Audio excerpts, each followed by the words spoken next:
मुफ्ती तकी उस्मानी साहब का क्रिप्टो पे फतवा आ गया है, जो अगेन एक बड़ी अपने आप में एक अचंभे की बात है कि मुफ्ती साहब के पास ना कोई फाइनेंस की डिग्री है, ना उनके पास कोई कंप्यूटर साइंस की डिग्री है, ना वो ब्लॉकचेन को अंडरस्टैंड करते हैं कि ये क्या टेक्नोलॉजी है। क्योंकि खुद मौलवी कहते हैं ना कि आपके पास डिग्री नहीं है मुफ्ती की या उलमा की, तो आप हमें कोई आयत नहीं बताएंगे, कोई हदीस नहीं बताएंगे। क्रिप्टो करेंसी इन जनरल हराम कर दी है इन्होंने। बहुत ज़्यादा आपकी अटेंशन एक चीज़ पे लेके आना चाहता हूँ और अब आपके दिमाग की ना गिरा खोलना चाहता हूँ, और इसमें मैं डिटेल वीडियो करूंगा, वो आपको फैक्ट्स एंड फिगर्स के साथ सारी से बताऊंगा। इस उलमा कम्युनिटी ने जो मुसलमान उम्मा के साथ कर छोड़ा है, ये इतना डेविस्टेटिंग है। हम हजारों साल पीछे रह चुके हैं सिर्फ इन लोगों की वजह से। चाहे ये टर्की में जब ऑटोमन का टाइम था और उस वक्त उलमा ने प्रिंटिंग प्रेस को हराम करार दिया, और उसके बाद पूरी उम्र जो है ना महरूम रहेगी इस टेक्नोलॉजी से कि जहाँ पे बुक्स को प्रिंट करके आगे पब्लिश किया जा सकता था और इल्म सैकड़ों लोगों तक फैलाया जा सकता था। फिर 200-250 साल के बाद समझ आई, नहीं यार वो हमसे बहुत बड़ी गलती हो गई है, ये तो बहुत आला चीज़ थी, ये तो हमारी अपनी जो हमने कहानियाँ लोगों को सुनानी है वो हम कैसे सुनाएंगे। तो फिर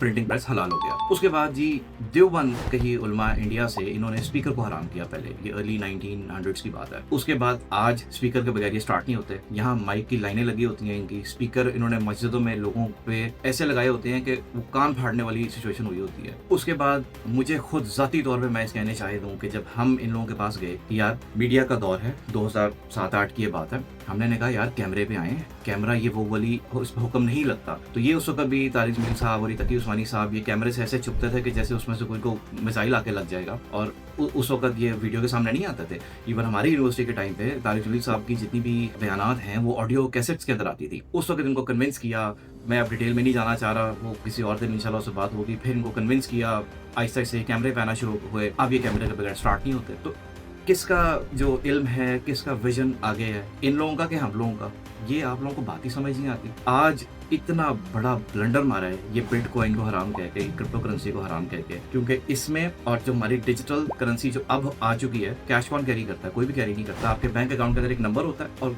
those digits, that number is basically the amount जो आपकी नेटवर्थ है। अब वो एक नंबर है बस। तो बैक तो वो भी नहीं हो रहा बेसिकली। अब ये कहेंगे नहीं वो नोट के पीछे लिखा होता है, हाँ मेरे हाजिरा को मिलेगा इसके अगेंस्ट वैल्यू, तो वो एंड ऑफ द डे है तो पेपर करेंसी ना। आज क्या 1000 रुपए की वही वैल्यू जो आज से 10 साल पहले थी? नहीं है ना वो value. It's not backed by gold. तो ये आपको बात ही समझ नहीं आ रही। आप इन उलमा के फतवा पकड़ते हैं और उसके बाद एकदम से अपनी जिंदगी के फैसले शुरू करते हैं। मुझे इतना अफसोस हुआ है क्योंकि मैं इस कम्युनिटी से बड़ा वेल कनेक्टेड हूँ। इतने लोगों के मैसेजेस आ रहे हैं कि यार सारिम भाई हमारे पास क्रिप्टो करेंसी हमने इतनी देर से होल्ड की हुई थी, हमारे ज़हन में था कि हमारे कल को काम आएगी, अब वो हराम हो गई है सारी, क्या करें अब हम, किस तरह बेचें? यार खुदा को खौफ करें। ये जब 3-4 साल 5 साल जब आपकी आंखें खुलेंगी ना, या जब आपको अपना मुफाद नजर आएगा, फिर आप इसको हलाल करेंगे। इन बेचारों का क्या कसूर है जिनका आपने सारा जो है पट्टा बिठा दिया है, जिनकी सारी इन्वेस्टमेंट्स खराब कर दी हैं आपने। I know hundreds of people जो क्रिप्टो ब्लॉकचेन के अंदर काम कर रहे हैं, उनकी इन्वेस्टमेंट्स हैं, वो इसमें डेवलपमेंट कर रहे हैं, वो उसके कॉन्ट्रैक्ट्स डेवलप करते हैं। आपने बगैर सोचे समझे एक फतवा दे दिया है और आप समझ रहे हैं कि आप अकले कुल हैं, आपको ना फाइनेंस का पता है, ना आपको टेक्नोलॉजी का पता है, आपकी ना कंप्यूटर साइंस का बैकग्राउंड है। आपसे ब्लॉकचेन की एक डेफिनेशन